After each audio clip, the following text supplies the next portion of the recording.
puso,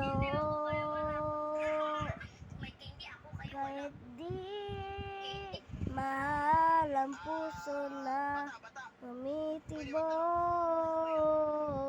Mahal ka, hindi mo gustong at ulit-ulitin mo ang ginawa mo,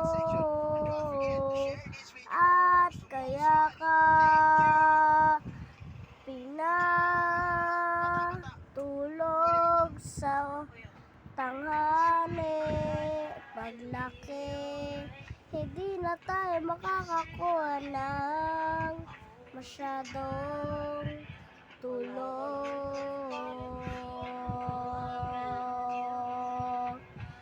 Sumunod,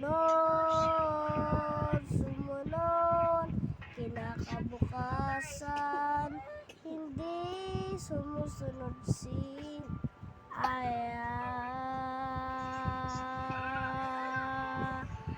Piliin mo mabait, dahil kapag pinapatulog ka ng nanay mo, sumunod ka.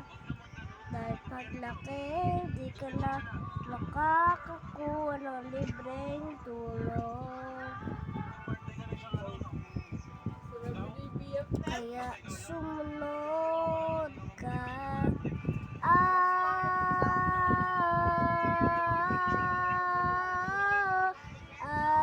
paglaki mo, di masyado makikita nanay mo. Bye-bye!